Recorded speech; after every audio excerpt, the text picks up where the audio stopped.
cigars.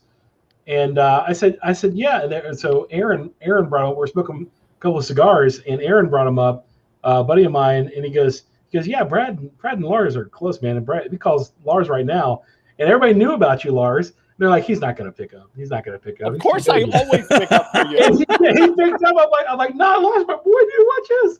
And they're like, oh my gosh, it's Lars Teton. It's Lars Teton. So what is fascinating? One of my buddies in there is an ex pro ball player, and Jason Schmidt. And Jason was a great guy, just a great guy. And so it was really cool to show him like the community in the cigar world and everything like that. And so it was just a great time talking with those guys, and it was great. It was great. So are we on live now? Are we live? Yeah, we're live. Oh, we're live. Oh, hey, we're live. Yeah, we just do our little chats what's really here. funny is that when you called, I was literally about to start my podcast.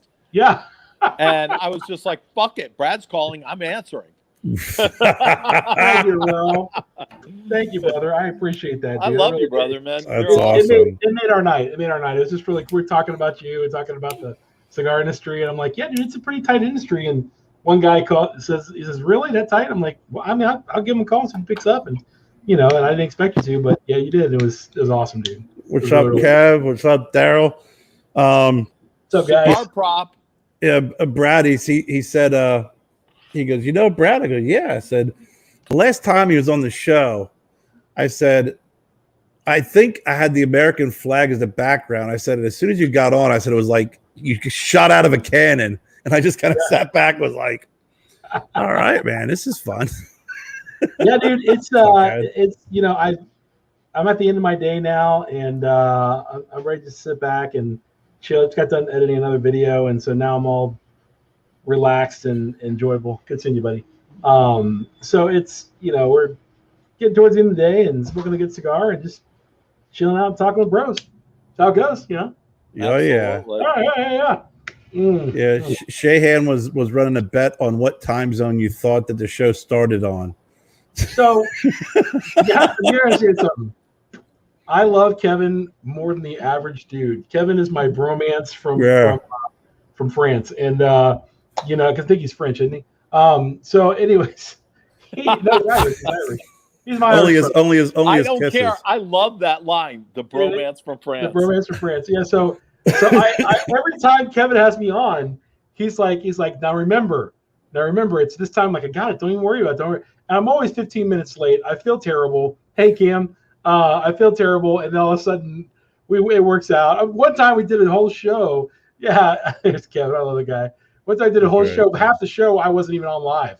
I was hamming it up. Yeah. And all of a sudden, boom. And Kevin's like, dude, you're not even live. I'm like, I'm an idiot. I'm so sorry. So, I use StreamYard once in a while, and it's just terrible. It really is. So he's like, even Kevin admits it, because I told him the same thing. He goes, they don't follow the whole, time zone change. So he's either 3 hours behind me or 2 hours. But it's like, you got to find out which, and it all depends on time of year. It's really frustrating because, doing business, I get calls at 6 a.m, man. I'm rolling out of bed at 6 a.m, and I'm like, if guys are like, hey man, I just want to let you know about this order, I'm like, I just got up, man. And they're like, oh, well, what time is it? I'm like, it's 6 a.m. Like, oh man, we've been at work for 2 hours. I'm like, well, great for you. I'm not there yet. That's so hilarious. And I'm a night owl, so I sleep in. I think my spiritual gift is taking a nap. So that's probably I stole it from my pastor. I think it's a good line.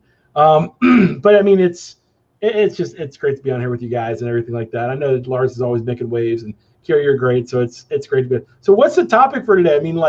I'm on here with Lars Teton. So I gotta go anywhere. It could go anywhere, bro. It could go anywhere. It could go anywhere. But you know what? I do want to give you, and no cheap advertising for Kevin, but I want to give you the props that you deserve, Bradley. And start the show off with a proper intro. We'll be right back. Okay.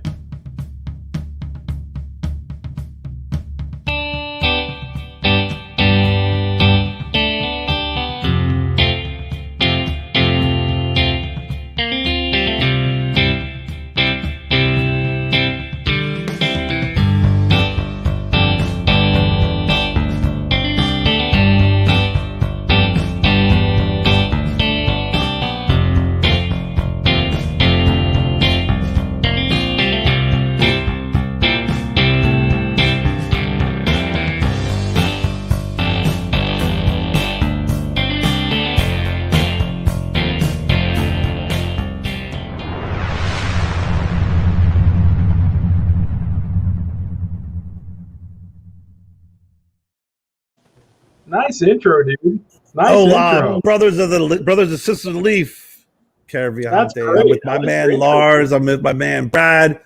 Yeah, man. Listen, what are we going to talk about? We're going to talk about everything and anything, but you've been posting up a lot of really new stuff that's going on at the shop. It's exciting time. It's a crazy time, dude. There's been so I partner with a bunch of different factories, and I kind of have this habit of going around manufacturers and just going to factories now, which gets me in trouble with certain manufacturers, but it's okay. And it's great. It's been wonderful producing some really cool cigars, and I mean my heartbeat is cigars and then marketing. So I'm a marketing guy, So it's and then tag teaming with these different people in the industry that do some other things, not in our industry, but like I got cologne guys contacting me. I got whiskey scotch guy. I mean, I've always been the whiskey and the drinking business too. So that's been really cool. And then having New Air give me this cooler that I just did, that was really awesome. So shout out to New Air, man. They got some great products out there. It's been great. It's getting hot in Phoenix. My motorcycle's sitting out there calling my name, but I don't want to get on the highway yet and get a face full of absolute dry, hot air. It's 106. Oh my God, I couldn't imagine. It's bad. It's bad today. Yesterday was good. I drove home last night. I watched the game here, talked to Lars a little bit, and it's here till about 9 o'clock. So going home, at night is much more palatable than going home right now in the daytime. So I'm going to be here till 6. I have another show at 6 o'clock, my time that I gotta be on too. So it's the show day, I guess. Yeah. Lars screwed up. Lars said on his text to me, it was like that Friday. I'm like, oh, good for Friday. So I got a Thursday show, then a Friday. Then I'm sorry. That's okay. But then he said 2 minutes, and I'm winding things down. I'm like, okay, well, I was just gonna prep for the other show, so I'll just keep everything connected and the other guy's show and talk about something else, So Thursday, Friday, potato. Well, really Thursday and Friday blend together in the cigar industry because we're getting ready for the weekend. Yeah. And all the guys are coming in Thursday, Friday, Saturday, and Sunday. So they're that's when all the shops are like super busy. So we have new guys coming in, saying hi and so on and so forth. And we actually close early in the summer, like at 5 o'clock, to give our gals a chance to pack everything out. So I'm just sitting up here and I feel terrible because I'm not helping. I'm just sitting here talking and smoking. And a guy says, man, I wish I had your job. You sit around and smoke all day. I'm like, sometimes I do. Listen, someone's got to do it, right? Right. So, what do you?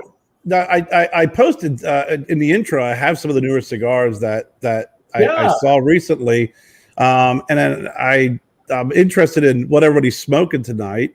What are you smoking tonight, Bradley? I'm smoking our new Twisted Fate. Yes, I did see that. That looks cool. Fate. So it's from Nicaragua. It's a good stick. It's our Coco Chemist and our Patriot Dreams wrapper. So it's a Habano and a Maduro wrapper, and it's incredible.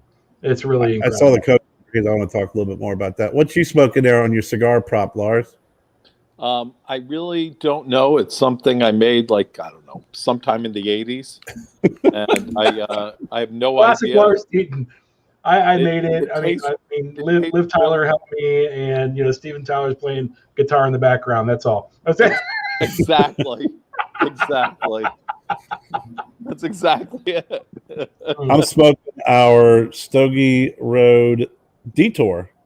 It's dude. 2021 limited edition. This reminds me of like the wrestlers from the 80s because they say, where was this made and what's the day? So it's height unknown, weight unknown. But I don't know, weight unknown. All I can tell you is that it's aged at least 5 years. Connected with someone, and we're doing a short run with this, and it's really good. That's beautiful, man. That's awesome, dude. That's awesome. I smoked one of those the other day that you sent me. That was amazing. I love that. Thank you.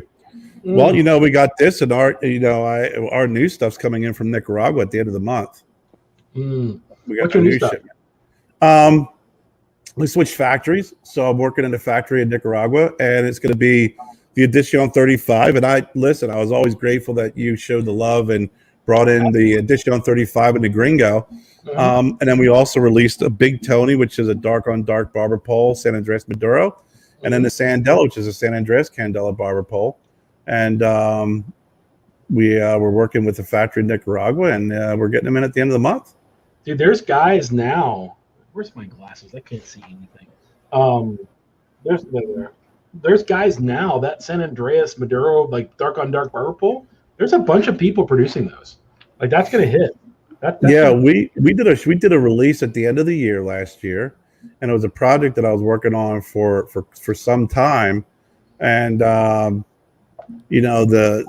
got samples of new stuff back at the turn of the new year, and it's pretty fantastic. It really does have a great flavor to it, man. It's I'll tell you, the sneaky one is the San Andreas Candela.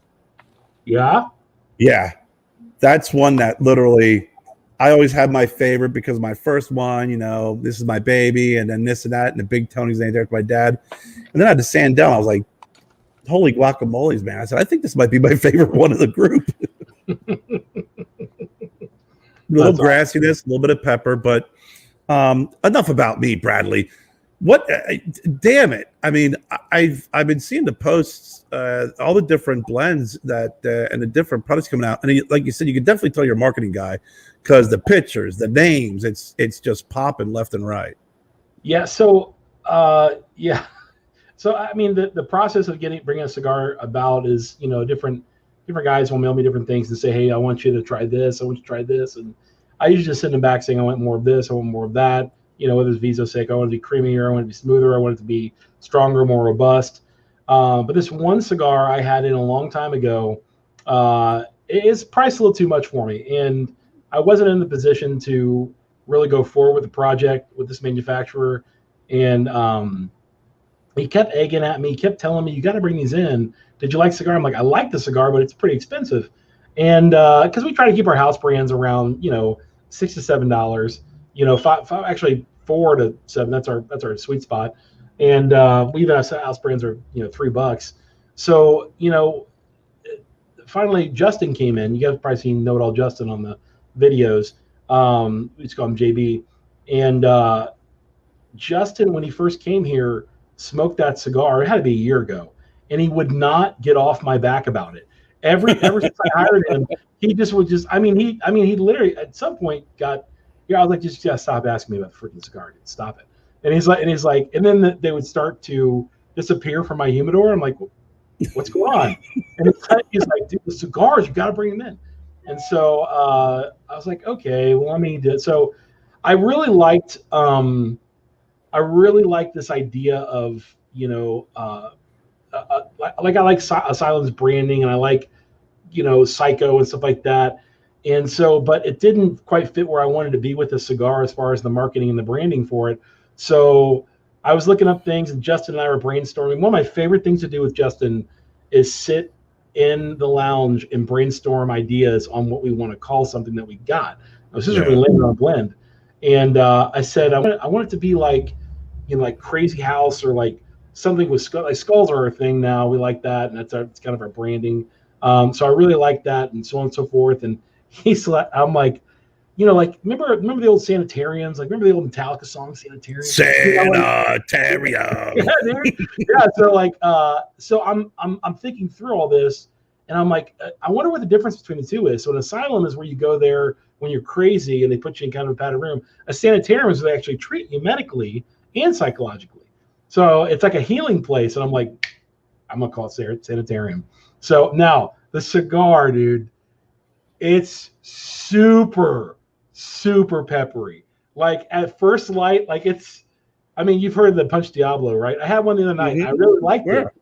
But, and Lars has, I'm just to tell you right now, Lars's SS is by far the absolute best, like sweet and spicy cigar you're ever going to get. It just is. Yeah. It's so unique. It's so good.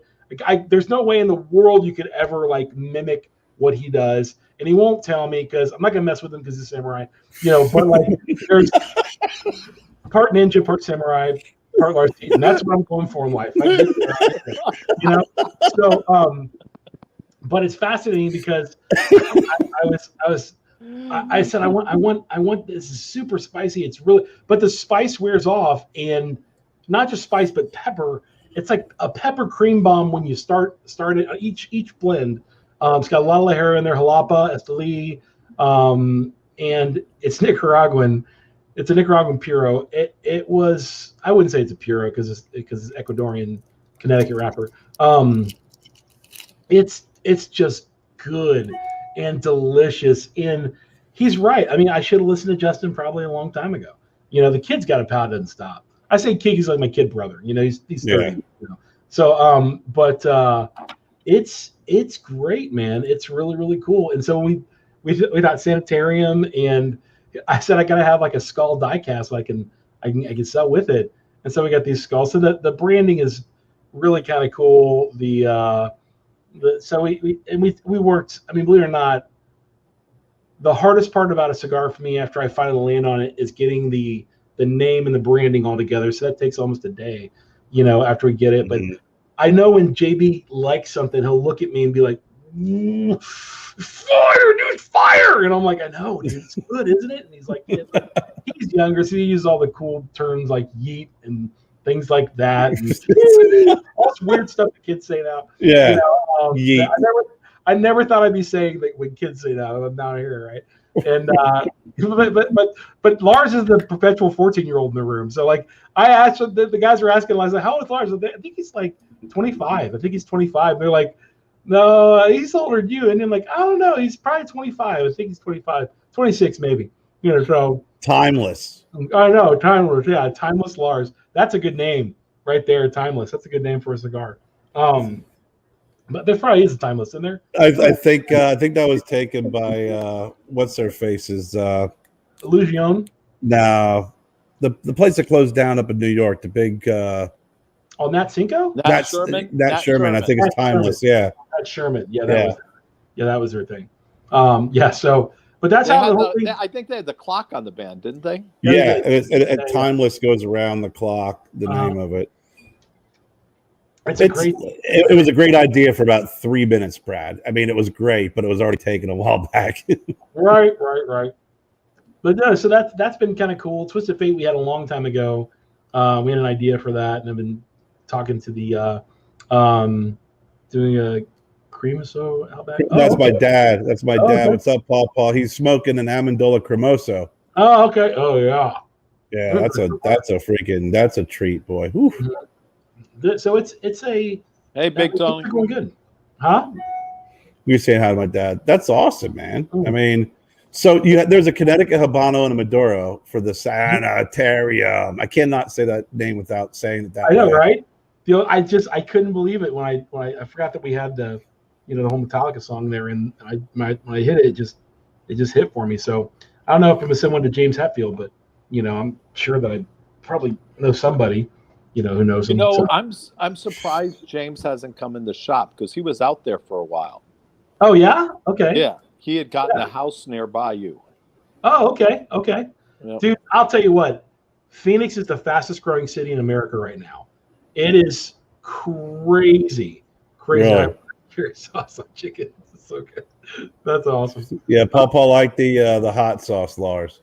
Oh, good. Dude, I cook with your spices all the time, dude. They're off the charts good. Yeah, I have to. Oh, thank you so much, Big Tony.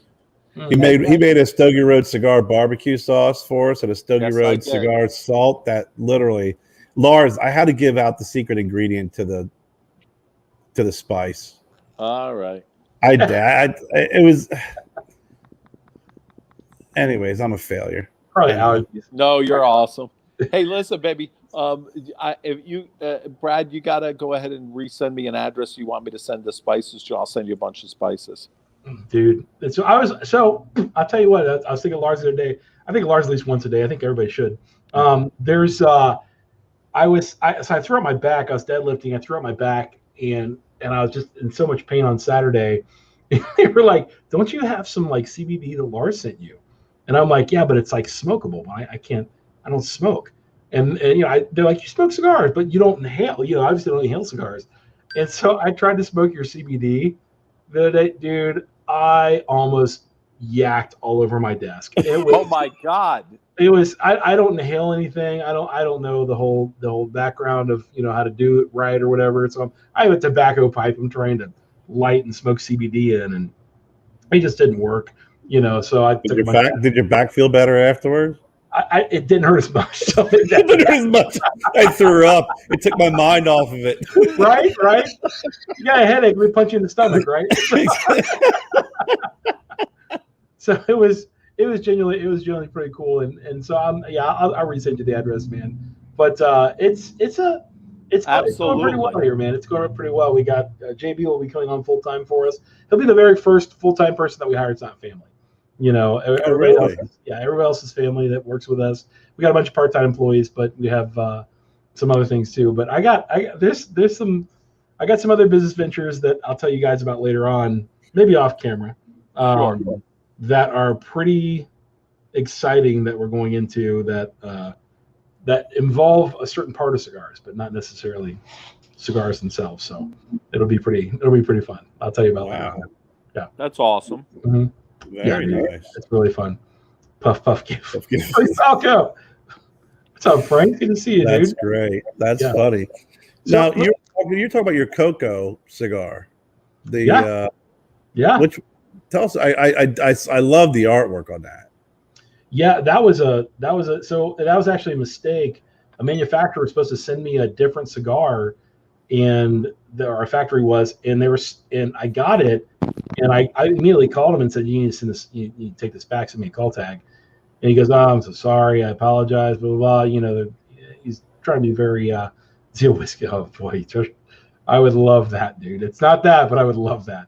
And so I smoked. He said, "Did you smoke it yet?" And I'm like, "Well, no, dude. I'm not gonna bust open the box if it's the wrong thing." And he said, "No. Why don't you just try and smoke it? And I'll send you a call tag if you don't like it." I smoked it, and it was like smoking a chocolate cupcake. Really? It was like smoking a chocolate cupcake, and I was like, "Oh, I can sell this. I can sell this. This is easy. This is really good. It's smooth and creamy, but like really chocolatey, awkwardly chocolatey."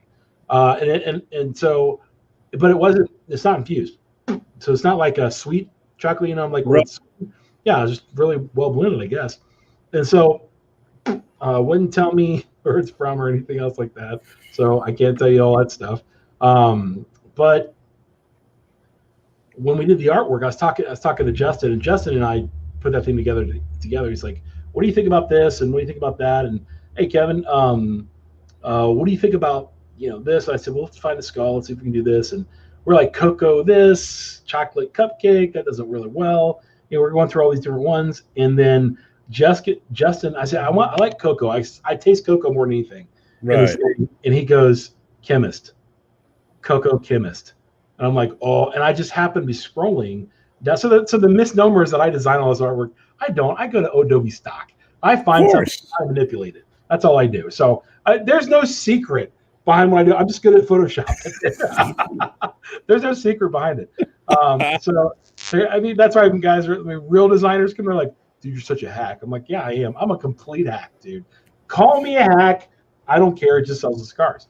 And it was, and I designed it, but I had a designer come in and goes, did you make that? I'm like, no, I stole it and manipulated all the colors. He's like, that's good, dude. That's good. I love it. So all I did was manipulate the colors on it and do a few little tweaks on it that I liked. And it was a big hit. I don't know what that cigar sold 5,000 in 7 hours. We sold through 10,000 of those already. And that was, I would say, how long ago did it drop? A month, 2 months ago, maybe 2 months ago. Yeah, I think it's been about a month or so. I remember seeing the artwork with the chocolate, and it's funny you say that because when I was looking for a new factory and getting samples from factories, I got samples of the edition 35, and when I opened up the box, it was like a freaking chocolate fist hit me in the face. Yeah. And chocolate fist. I was trademark, copywritten, trademark. Got it. Listen, freaking, you are Kevin's twin. I swear to God, I say shit, and Kevin's like, "Hold on for a second, I'm writing that down." His big promo he did, the Shorty for 40. Yeah. Shorty for 40. I said Shorty for 40. He's like, I like that. But it was like a chocolate fist hit me. And when I smoked the cigars, like you said, you could tell it wasn't infused. It wasn't an aromatic. There was some tobacco blend or something in there. It just had a chocolatey flavor to it. Now, I didn't go with that factory, but it was completely different. It was something like I've never smoked before. You know, that would actually be a great name for a punk band. Chocolate Fist. Oh, yeah, dude. That would be awesome.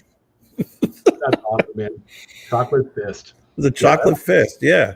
But sometime. But it was like you can pay me in residuals, with just send me some cigars. But there we go. You send me a cigar prop. Yeah. But I when you were talking about you smoking a cigar, it really took me back to that moment. I literally was sitting, I was at this desk and I opened it. I was like, holy chocolate. And then I let him sit for a while thinking, okay, maybe something, but no, I let him sit for a while and I went back and smoked him. Still that cocoa flavor. And you could tell it wasn't sweet. It was like that natural cocoa. Yeah. That you get. And it was fantastic. So if you were getting some of that on that cigar, I'm sure it's a hit. Yeah, it's really good. It's very good. We got a price right. It's like $5.50. So it's a very good deal. It's a great price. It's a great smoke. We've not had any complaints about it. Nobody has. The Primordial was big for us. Tastes like cookie dough. First generation Cuban seed. That was a really big hit. We're out of those. Things we just tend to sell out our house brands really quick. So I mean, it just because they're priced accordingly, so they sell it pretty quick, and it's been great for us. So I mean, in that regard, I think that one of our niches, and I had a guy come in here the other day, and he was asking the question. He said, I saw you on YouTube. I said, well, thanks. And I take him in our first humidor, and our first humidor is where everything in the industry is. Lars in there, and everybody else from Fuente, Alec Bradley, whatever. They're all in there. And he goes, no, I'm not here for this. I'm here for yours. I'm like, well, I don't make any cigars. He goes, stop for a second. You don't roll your cigars? Hey, how you doing? Come on in. Yeah. What's up?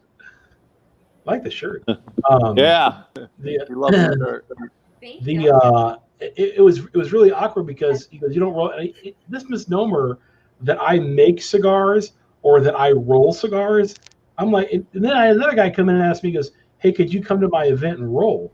I'm like, on the ground? I mean, what are you talking about? I'm a big guy. I guess I could crack a joke here and there and get everybody else rolling, but he goes, no, like, I know you're a cigar roller. I'm like, I'm not a roller, man. I have never rolled a cigar in my entire life. He goes, well, how do you know so much about them? I'm like, I don't really know that much about them. I just know flavor and I know taste. That's it. That's all I know. And so there's 2 or 3 things I do good in life. I can taste flavor in any food. I really can. I have friends that have helped me with that and guys who are celebrity-ish. And then I can smoke a cigar and drink whiskey. I taste flavors in that.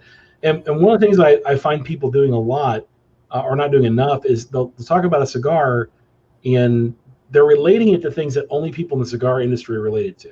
Like they'll talk about the blend, they'll talk about the leaf and everything else like that. That's fine for all of us. But when it comes to the average consumer, they're not in the industry. They don't care about Viso Seco or Ligero. They don't care about even some of the age. Now, if you've been in cigars a little bit, you'll understand age. But that's the food. That's why I relate everything to food. It tastes like this. It tastes like that. It tastes like this. It tastes like I had a cigar. I gotta tell you, sir. I had a cigar a manufacturer sent me, and I gotta tell you, he took a whack at a flavored cigar. I took a whack. So tell me what you think. I kid you not, this thing tastes like bubble gum. It was bubble gum. 100% Really? Bubble gum. I was like, this is unsellable. I can't sell this. My sister loved it. I can't. Average Jew's gonna smoke this and yak. Well, You know? I think like those kind of flavors like bubblegum are good for middle school girls. That's Right, right, the, right, the locker room. You know? right. But not like. Not I that mean, I know what a middle school girl's locker room smells like, but right. I'm Careful. just assuming bubblegum. Yeah, but there's a sense of where like the everyday earthy tones and everything that we get out of cigars, most people will get and you can taste, particularly after a while, or if you have coffee. If you have Yeah. coffee with cigars, it cleanses your palate, or dark chocolate before you smoke your cigar. That really helps you bring out some of the flavors. Yeah. And particularly if you pair Yeah, it. she said she loved that. Yeah, I've eaten dark chocolate with smoking cigars, and it's changed the flavor profile in the cigar like completely. I smoked a cigar and I was getting, it was a really good Habano, and the flavors on it. There's some spice, peppery, just a little bit, a really earthy tones. And I ate some dark chocolate and I start smoking it, and all of a sudden it was like this blast of baking spices, like something really was sweeter, and not spicy on the tongue, but spicy in the olfactory almost immediately after I had that chocolate, because I guess that chocolate, it coats your taste buds, and then your taste buds are taking in that flavor, and then your olfactory is taking in the flavor from the tobacco, and it just marries and completely changes the profile. Mm-hmm. If you take a little piece of dark chocolate and then coat it with about that thick of butter, it tastes really good, and the fat molecules will take out a lot of the flavor in your mouth, and you can freshen it up a lot better too. Ooh, that's a great idea. Little butter and chocolate together. Yeah, I'm just gonna eat a jar of mayonnaise after because this. yeah, that's right. Sounds buttery chocolate.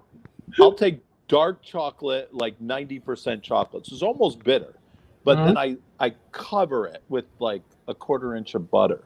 It is so delicious. Oh my God. From the chef himself, dude. From the chef himself. I'm telling you, that's because I'm trying to eat all low carb stuff. So right. I'm trying to stick to like 10 to 15 carbs a day. Yeah. So, oh, that's cool. What a great really. Thanks, man. The cigar cabin. Thanks, man. Appreciate that. Good old Les. Okay, I cannot even read that. It was too small. Okay, here we go. Our good friend from across the pond. Hey, baby. I'm so glad he's another bearded bro. He's what we call the English Kevin. The English Kevin. You know what? He's English Kevin with manners. English people are so cool because they have that accent, and I did not know that you're gonna find this hysterical. I didn't know that you could do an American accent. I know that so actors, the guy who plays Thor, whatever his name is, he's English, so he does an American accent. No, he's Australian. He's Australian. Yeah. And so I just couldn't believe it, and then I just, and it's, when English people come in, and we had a couple guys come in, and I feel like I need a tie on. Just kind of want to freshen up the beard a little bit. Okay, I guess. Okay, I know. I talked to Les, and I'll hop on a show, or he's been on the show before, and I always feel a little bit stupid. A little bit less intelligent when he starts talking, because I feel like Americans, very proper English. And then he says Kevin Shahan, and I'm like, you say Kevin's name cooler than Kevin says his name. Shahan. Yeah, I love it. Shahan. I might have that guy just do a voiceover on a video for me sometime. So you know what he does? We lost you. Kira. I can't hear you. Yeah, I can't hear Kerr either. You can hear me though, right? I can hear you, yeah. Oh, good. I think he bumped his mic and something happened. Yeah, I have no idea. But yeah, Kevin, I tried to rep the cigar prop thing. Saying, is that better? Yeah, I can hear you. Yeah, I have no idea. I think I hit the mute button underneath, but yeah, Des starts talking, and it's like when he does a cigar review, it just keeps you engaged in the review. Because the way he explains it, I'm just like, damn, Des, you can freaking open up a box of Twinkies and make it sound exciting, right? I mean, seriously. So let me ask you. This is kind of interesting because we were all watching the Phoenix Suns last night, and this topic came up I'd love to hear your thoughts on this. So if we're talking about topics and we're gonna go off these cigars, what do you think? Who do you think the most perfect athletes of all the major sports? Where do you think the best athletes come from of all the major sports? We're talking about basketball, and don't go into like decathletes, not that. I'm talking like pro baseball, pro basketball, pro football, hockey. Okay, did you see? Do you know who that Philadelphia Eagles player Corey Clemens is? Corey Clemens? Yeah, he made like one of the really crucial touchdowns for the Super Bowl that they won. I don't remember. Anyways, he is pretty perfect. Yeah. Okay. I would have to say the best athletes. Now, are you talking about best fit athletes or just athletically? Oh, I was just talking about best looking. We're gonna that's phase 2. We're gonna talk about. I'm athletically fat, so that's what I call myself. My buddy has a company called Athletically Fat. That's me. But are you Brad? Are you talking about most athletically gifted and like versatile, overall, or just best shape? Overall, I'm just talking about the best athlete overall. What sport? So we're all sitting there, and by the way, all of us have played at high levels, so we're all. I'd say hockey are the best conditioned. That was one of the things that we talked about is that hockey. I mean, all of them are really good athletes, but hockey players. There are no fat hockey players. They're like these Navy SEAL guys, right? They're all smaller. They're not ginormous, and they can bench, squat, and everything with the rest of us. But they can also do one-handed pull-ups all day long, and then skate. Also, endurance runners are pretty amazing too. But if you're throwing a basketball, they don't know what to do with it. Right.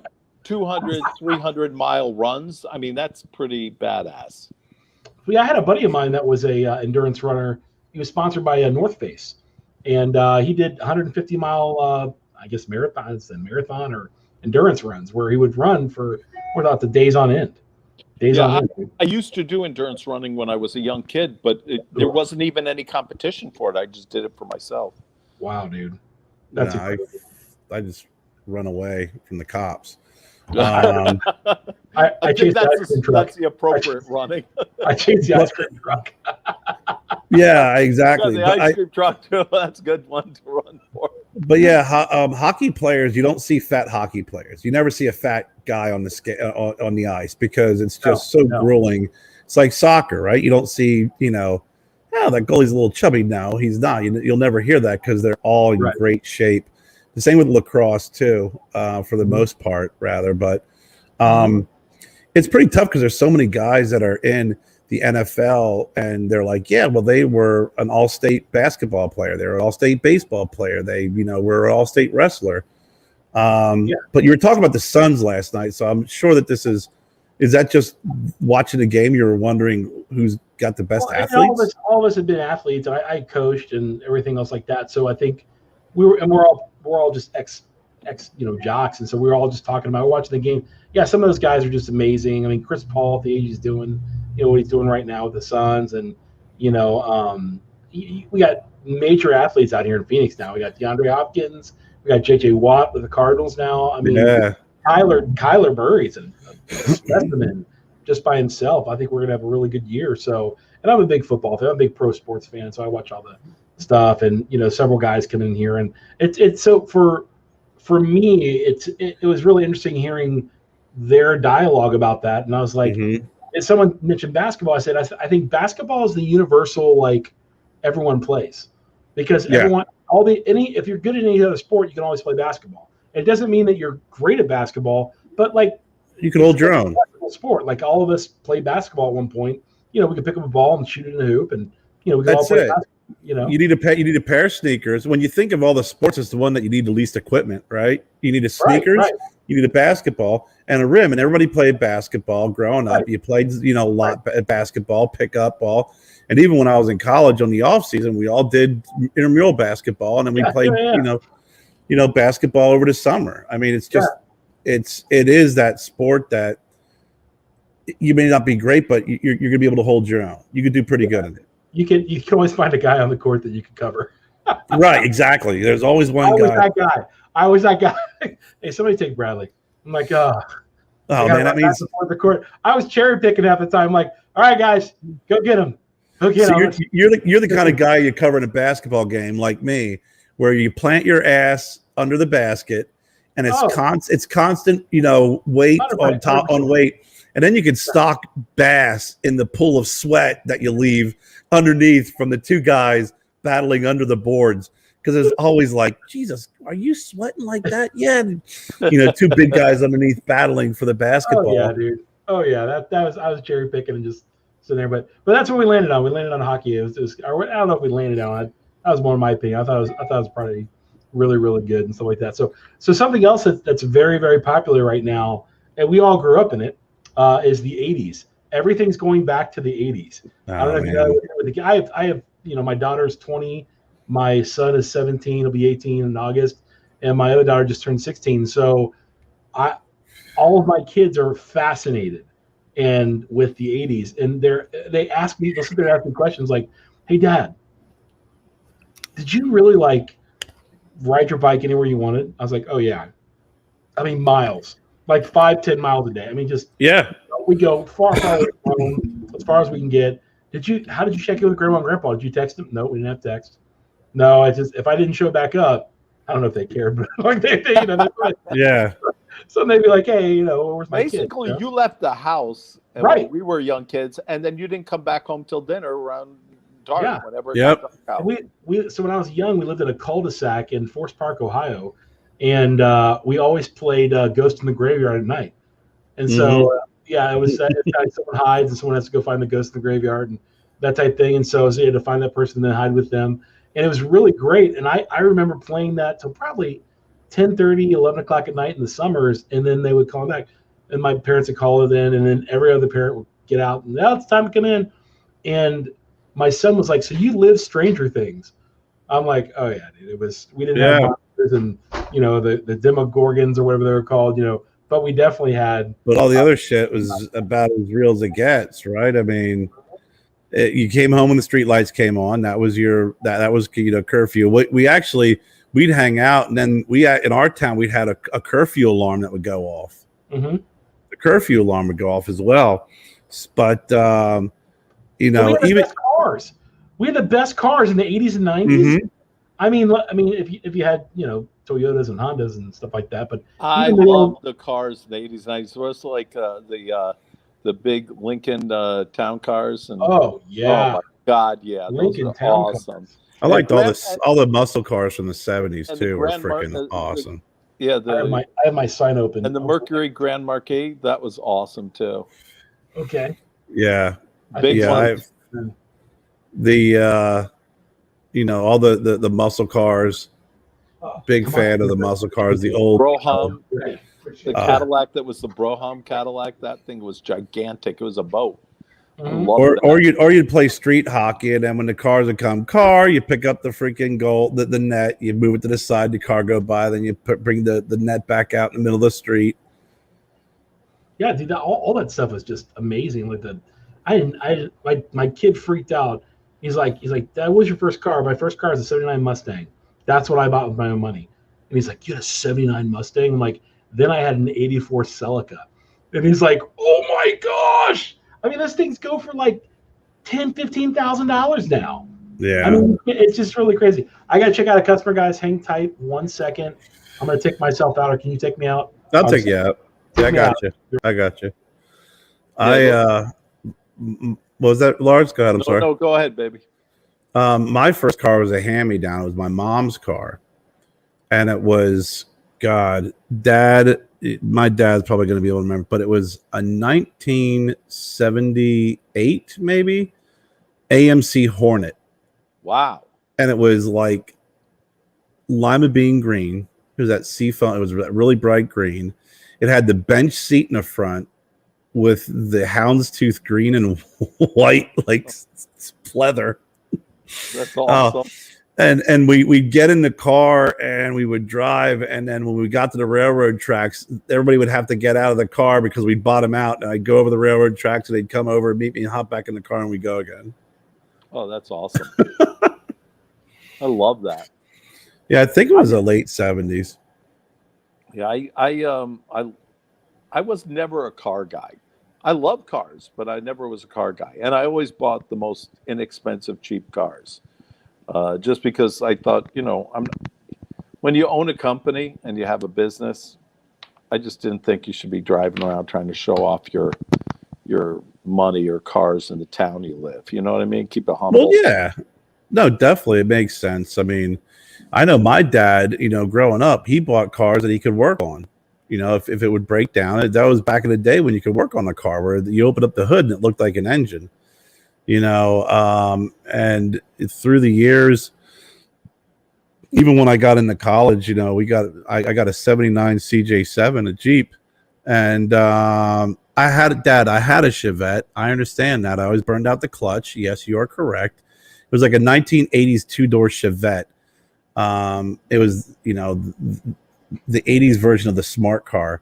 But before that, the Green Hornet Pawpaw. I had a 79 Jeep CJ7 that my dad and I, we replaced a broken axle on it. We replaced the rear end. My dad put an engine in it. I helped out a little bit, but that was back when you didn't have, you didn't have to go to a shop and plug it up to a computer and say, well, this is, it's got this and it's got that. I mean, you open up the hood, you're like, okay, well, this is the problem. We can just replace it. Yeah. And that's what my dad did. He's a handy mechanic, an electrician, jack of all trades. My dad was a really great, he used to be able to fix cars all the time, especially all-wheel drive systems, which most guys didn't really understand that much back then. Mm-hmm. But my dad, I think he just thought I was too stupid to even bother teaching me, so he just never taught me anything about it. Yeah, my dad used to chase me away because I don't want you to be a mechanic like me. But then I stuck around and I did learn some things from him and helped him out on a few projects and stuff. But I know enough to be dangerous, but not enough to really do anything major about it. It's just the way it was back then. Frank, we used to use oil changes with the cans of oil. Yeah. I mean, it was a simpler time. I mean, the funniest part about the 80s and even the late 70s that were always funny is there was no internet, there was no Facebook, there was no social media. But if you got in trouble, you always came home, your parents always knew. Yeah. It was always knew. It was like, man, as soon as you got home, it's like, what happened? It's like, oh, damn, are you kidding me? Now everyone's, can text you or Facebook or whatever the hell they want, email you. But back then it was like, how in the hell did you know that I crossed the street and, we were throwing mud at a car? Bradley, I was just telling Lars, I said, back then we didn't have social media or texting or cell phones, but it seems like if you got in trouble, your parents always found out. And I don't know, it was like some sort of crazy neighborhood networking. It wasn't texting. Beat by so many other parents, it wasn't even funny.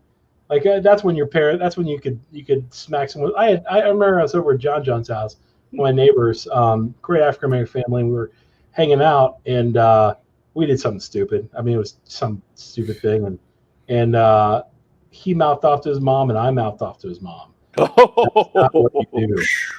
Bah! I went home crying, and I said, "John's mom smacked me." My mom goes, "What did you do?" I was like, "Mom, it doesn't matter. Look at me." Yeah. No, what did you do?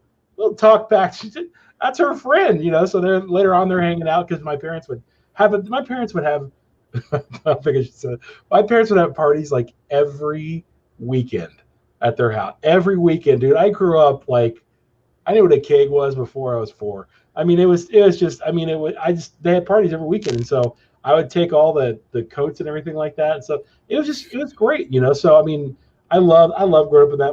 My kids we just got a new house, and we're in a neighborhood like that with lots of younger kids and lots of young families, and my kids are like the older kids, on the block now. And so it's just great. I love that community feel and everything like that. So we feel real blessed, real excited about where we're at, right now. So that's awesome, man. It is pretty cool to have that. The neighborhood I grew in, it was, everybody was running and playing in the streets and having a good time.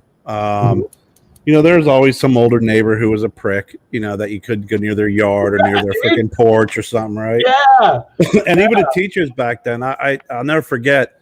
I went to a small Catholic school on the north side of town, right? It was very small. I'm talking, first and second grade were together, third and fourth, fifth and sixth, seventh and eighth, and there was maybe 12 kids in each class, right? Wow. So I get in trouble one day at school, and I got to stay afterwards and, clean the erasers and clean the boards and, sweep up the floor and all the shit. So I'm like, I don't even know. I'm going to be in deep shit. I remember walking through the door, and it was Sister Linduina. She was about 5 foot tall. She's sitting at the kitchen table with my mom. Now, where in God's name will you ever hear a story, except for back then, of I walked home and my teacher was sitting at the kitchen table with my mom. Oh, yeah. Yeah. And I walked in and I was like, and she goes, "Oh, yeah, Sister Linduina said that you were you offered to help clean her room after school." I'm like, "Yeah." She goes, "Yeah, Carrie was really nice and offered," and like gave me that look like, "I know that you know that I know that you know where you live, and I could rat you out right now, but I'm just letting you know that I'm telling your mom." She went gangster with it. Old school, like. Yeah, wow. Carrie. Yeah, she's like, Carrie stayed afterwards to help out. It was really nice of him and Danny. Thanks, Carrie. Your son's so helpful. Your son's so helpful. And that look as I'm walking through the freaking kitchen, like, okay, Sister Linduina, I got it. You let me slide on this one. Now I'm gonna have to behave. And if you got in real trouble, you had to clean the convent that was next to the store. I mean, next to our school. Oh wow. Get another customer. One second. What's up, dude? And that's what I tell my therapist every Wednesday afternoon, Lars. Oh my God! I'm sorry, guys. 1 second. Oh my God. Can you take me out, dude? Yeah. So I tell my therapist every Wednesday afternoon. That is so funny. Yeah. Well, I think at that time too, the teachers could hit you, and they were encouraged to hit you if you screwed up. So my parents came in and they told the school anytime I went to any school, they were just like, you can't hit our son. Our son is off limits. My parents just wouldn't let them hit me, which was, cool for me but it probably wasn't the best idea because then you're marked. Yeah, no, also then I was just a complete asshole all the time to teachers because I knew I couldn't get hit. Yeah. My dad never had that conversation with the nuns. If anything, you were afraid to get in trouble at school because if they found out at home, you got double the shit. Yeah, it was like doubling down on getting in trouble. And fuck no, Sister Linduina. Oh, here we go. I was a pretty sweet kid. That's right, she did. Sister, there you go. Here's Bradley's back on. That's right. I forgot about that, Dad. Keep walking. It's crazy. Bradley, do you remember Sam Bowie? Basketball player, Kentucky, got drafted. He's known he got drafted before Michael Jordan. It sounds familiar, yeah. He's from my hometown. Okay. And my dad just posted, I forgot that the same nun, Sister Linduina, when she was at the grocery store, had Sam Bowie carry her groceries back to the convent from the grocery store. That's awesome, dude. Well, I'll tell you. That was just the community. That's the way it was. He's a nice guy. He was a gangster. No, he was afraid of her, man. She was like, I'll tell you what. She shows up here, and sometimes she goes, "I'm Sister Linduina." I'm like, "Oh, what cigar do you want? Pick anything you want. It's on me. Well, take it easy." This. She's probably somewhere in heaven with a Lord knows doing what. But Lars, is funny you said Lars was saying that his parents gave the talk to the teachers that they couldn't hit him. And Sister Linduina had a pointer stick, and she used to wear those real big thick nun shoes. So she'd hit you with the pointer stick, but the 8th graders she would kick in the shins. Oh my She's God! A gangster. That's what she did. She'd be whacking and kicking in the shins, and it was like, frick, you'd go home. It was like you didn't have a mark on you, but you take your pants off and your shins were all black and blue with lumps all over them. What happened? I didn't do my homework. Guys, I have about 5 minutes left, just to let you know, because I get set up for the next one. So the 5 minute fury. 5 minute fury. 5 minute fury. What? 5 minute fury. Go. I know. Yeah. So I'm coming right there.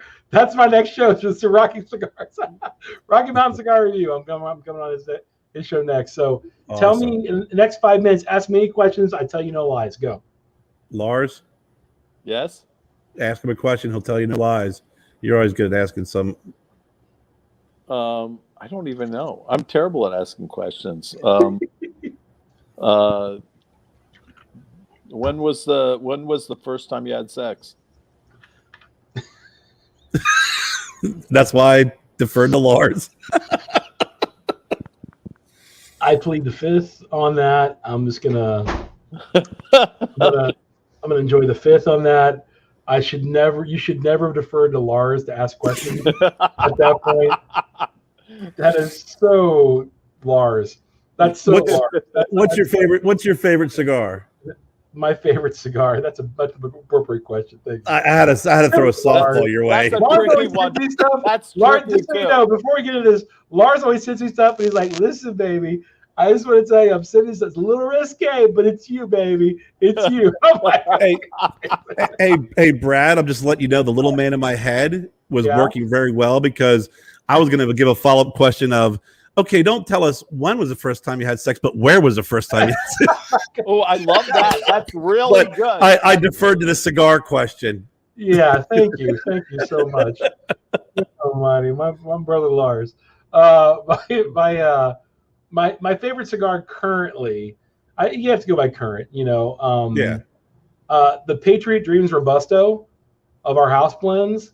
So when I think of favorite cigar, I think of like, what's the best value that I have right now? I mean, over here, the Mortal Coil by CAO is really good. Lars SNS I smoke probably weekly. I have a guy who comes in and buys boxes like that all the time. The Mortal Coil is good. The Pledge was really good. The Fuente Rosado Magnum, was one of my favorites. But as far as value is concerned, man, that I don't know what happened, but our Patriot Dreams Robusto was just a cream bomb recently. I was smoking it by accident on video, and it just blew my mind. And I was like, oh my goodness, this is so good. So the last cream bomb I've had that was that good was Wynwood Hills Mayhem. Yeah, the Wynwood Hills Mayhem. That was like the Corojo, Christian Arroyo. Yeah, that was Christian Arroyo, just the king of Corojo, right? So it's those are great cigars. I mean, I'm just looking in, the new Cahiba Series M, that was really good. Hey, Bradley, what was the first time you had a Lars Teton cigar?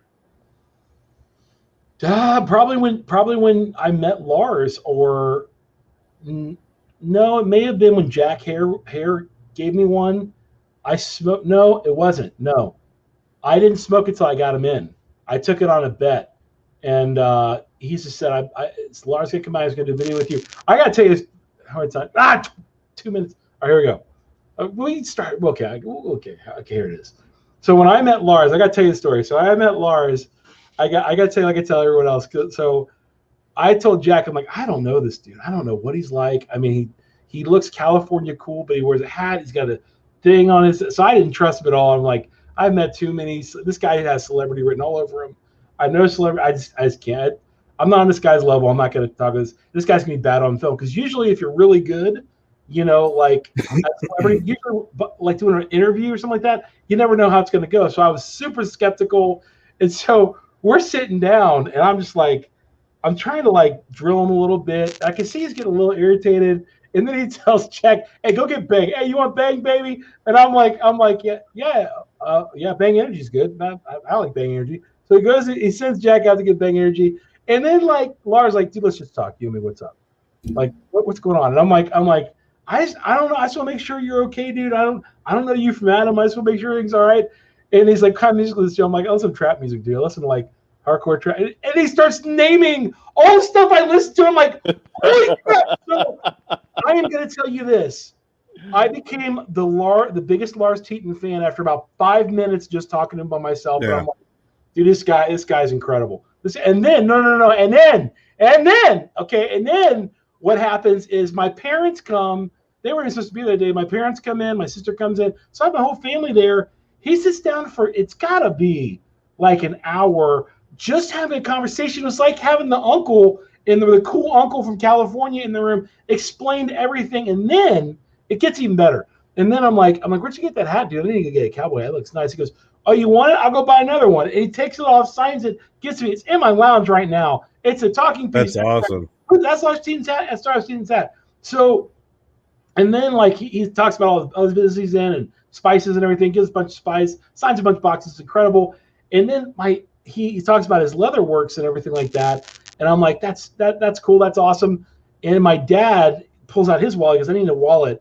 On that, give me your website. I'd like to order one. Lars goes, no. Here you go, baby. Takes all his information, throws my dad his $300-something wallet, and he's like, here, and super generous, cool as all get out. Yeah. One of the most genuine guys I ever met. I mean, Lars really is a traveled ninja. We all know that. He really is somebody special, but he's down to earth as anyone could ever get. And for that reason, anytime Lars Teton's asked me for something, I'll do it. I love you, brother. And listen, the thing is that life is so short. Why not be real with everybody? Yeah, dude. Yep. Yeah. He's super cool, super awesome. I just love him. And I call him, picks up. Sometimes I'll just call me and go, hey, dude, what are you doing? What's going on? I'm like, I'm sitting here in my bed just chilling. What are you doing? It's like, I don't know, man. I'm fixing this great meal. Look at this. He's showing me on his camera. He's just one of the coolest guys in the entire world. I feel honored to call him a friend and blessed to have him in my life, sincerely. Yeah, I love you, brother, very much. Thank you, bro. Love you too, man. Seriously, I'm a huge fan, huge proponent of who he is. He's a jack of all trade and a master of them. He really is a master of them too. So that's the coolest thing about it too. So I really do appreciate it. But I do have to go because I'm pretty sure that Ryan from Rocky Mountain Cigars you're yelling. We gotta go. I love you so much, brother. All right, bro. It's good seeing you again, Brad. Thanks for being on, buddy. Absolute honor to have me on. Thank you so much. I think Lars just disconnected himself. He thought he was you for a second. Thank you so much, Kier. Anytime you need a guest, I'm happy to come on and chat with you guys. All right, Buzz. Good talking to you, man. Good talking to you, man. We'll see you, buddy. See you. Bye. Okay, I don't know how that happened, but I got. I told Bradley, I said, I think Lars may have thought he was you. He removed himself Brad says goodbye, and then you hop off. I'm like, what the hell's going on here? Yeah, I don't know why my phone just cut out for whatever the. Les, we will find out where the name Zeal Cigars come from. We don't know. He was asked a question for Brad. We'll have to follow up with Bradley and figure out where the name Zeal Cigars come from. Yeah, it was really cool meeting Brad, and his whole family are just awesome people. I really loved hanging out, talking to his fam. I remember him. I remember that you guys did a live show, didn't you? Yes, we've done. I remember that. I remember that when you had given him the hat. I remember that whole scenario because Kevin and I were talking about. I think that was back when Kevin and I were talking about you and your cigars, stuff like that. And I'm like, and I think Kevin had one of your cigars, and he did a review on it. And he's like, I was like, I researched it because I think I'm one of the only people who did a review on his cigars. And it was an older cigar. And that's when I was like, yeah, so you don't know Lars? He's like, no. I'm like, I smoked his stuff back in the late 90s. I was like, yeah. I said, and like when you and I were talking, I was like, I remember the whole skateboarding. I remember the skateboard, the deck that you created. Yep. That is, it's all aluminum. Yep. The all aluminum base skateboard. I don't know if Alessandra's still in the room. Hey, Alessandra. No, she must have gone out or something. But yeah, I was like, yeah, he does all that stuff. And then, when you and I met, and you and I started talking, it was just like a naturally, boom, just real natural, just real quick, and real easy to talk to. And we had talked the first time for a while. Yeah, we did. And I loved hanging out with you and talking about everything. And Kevin, I hope I am, promoting your cigar prop stuff all the time. Yes, he is. Look, Kevin said he was the first to do your Lars Tetons, and when Bradley Rubin wanted to learn more about Lars cigars, he watched his video. He watched his review of your cigars. That's awesome. That really is awesome. Good old Kevin. Yeah. I've been putting his cigar prop thing. I use it all the time, so I like put it on my podcast that I'm even doing. It's Yeah, I like his metal one. I still use the one that he made from one of the first boxes of my cigar when I released them. He made this. He made a pen. He made a couple of holders, but I use this obviously all the time, as you can tell, because it's a great rest. And then it hangs over top of my ashtray. So, sometimes when you have a cigar in an ashtray, it can, it depends on how deep it is, you get some issues. But I don't see it. I thank you, baby, to me, Kevin, just to Lars. Yeah, thanks, Kev. I'll remember that. His stuff is great. I love that. I love that little holder. It's awesome. Where's the hell? This is honestly the best freaking tool ever. Is the bleeder tool. The bleeder? The bleeder tool. This bleeds the lighters. And I always used to use a pen, small screwdriver or something. This thing is perfect, and I keep this by my desk all the time because it is truly brilliant. Kevin Shahan. Kevin Shahan. So Lars, another fun show. Oh yeah, we had good old Bradley on. It's always fun having Brad on. And I knew when he said 5 minutes, ask me any question, I was like, I'm going to defer to Lars because I know if there's anybody who will create a human rain delay on that 5 minutes of fury, it'll be you and your question. I know. It was pretty funny.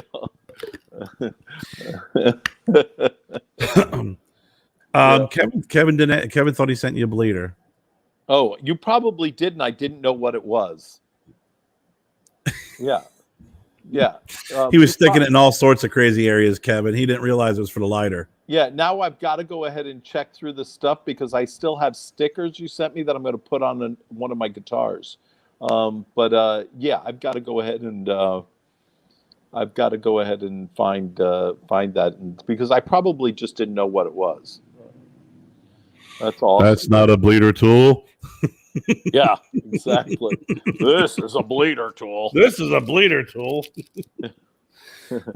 gonna take us out with a tune? Yes, of course. This is a bleeder tool. That's a bleeder tool. That does that bleeds other things. It doesn't bleed the lighter. Yeah, okay. I mean, in a nice, healthy environment, a good hunting tool. Yeah. A good hunting tool. True story. Okay, so yeah, I'll take us out with a nice little song. Let me just grab my guitar. Did your drummer leave? Yeah, she's must be outside or something. Hang on one second. Kevin Shahan. Okay. There we go. So I think that it'll be easier if I take out the thing. Can you hear me okay? Yep. Okay, good. Can you hear the guitar? Yep. Okay. Let's see here.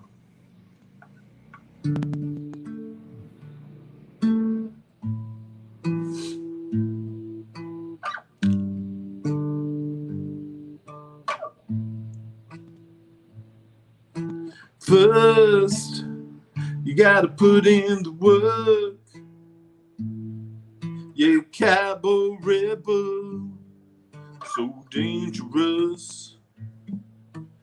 First, gotta put in the work. Cowboy rebel, so dangerous. Well, I'm that cowboy in the caddy. The police, they trying to bag me. Got that trees, got that sneeze. We got everything you need. So if you need someone to race, they be blood up in the face. Well, I'm that cowboy. Cowboy.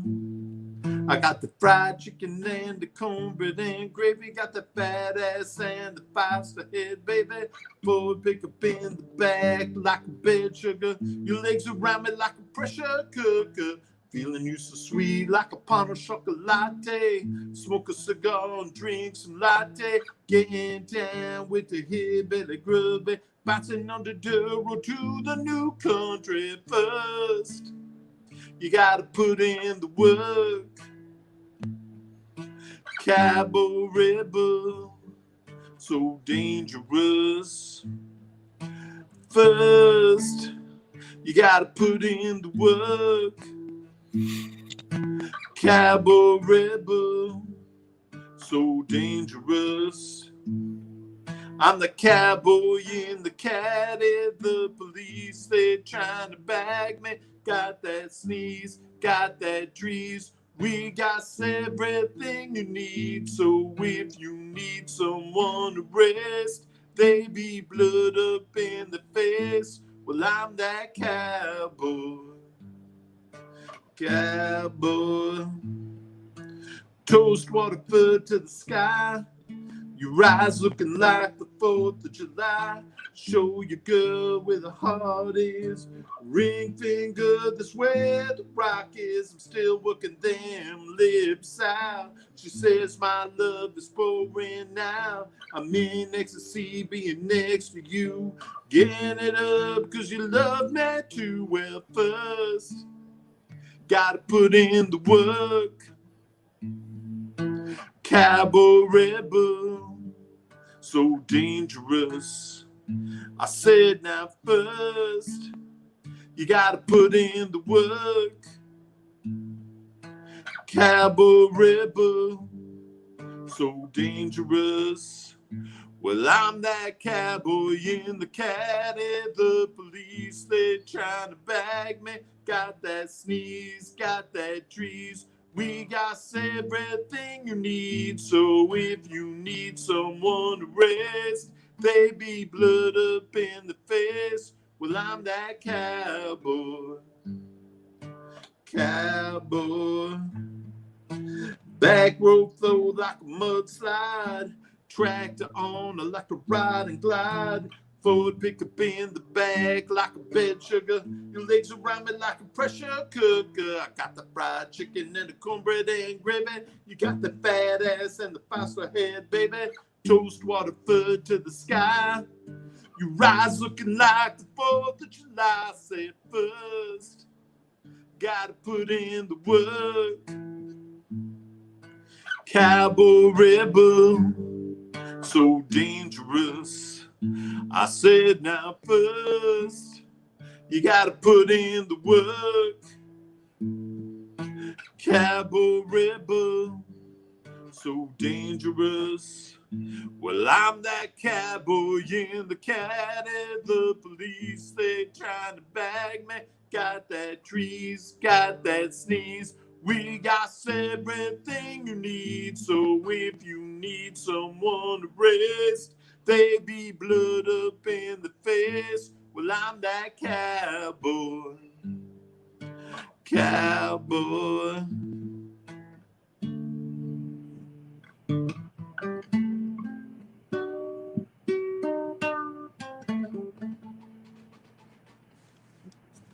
Wonderful. Thank you so much. Oh, man.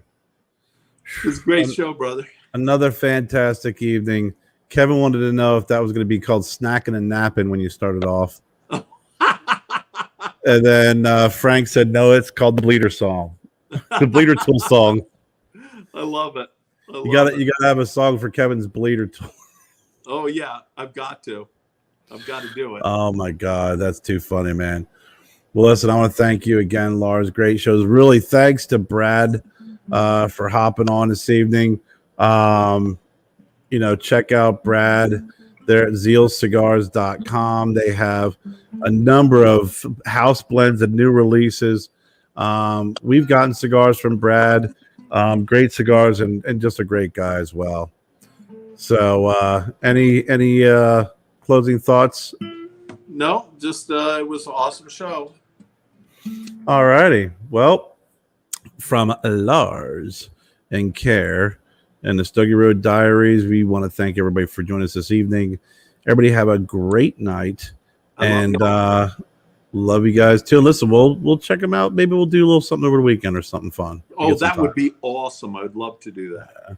All right, guys. Have a good night. Love you guys.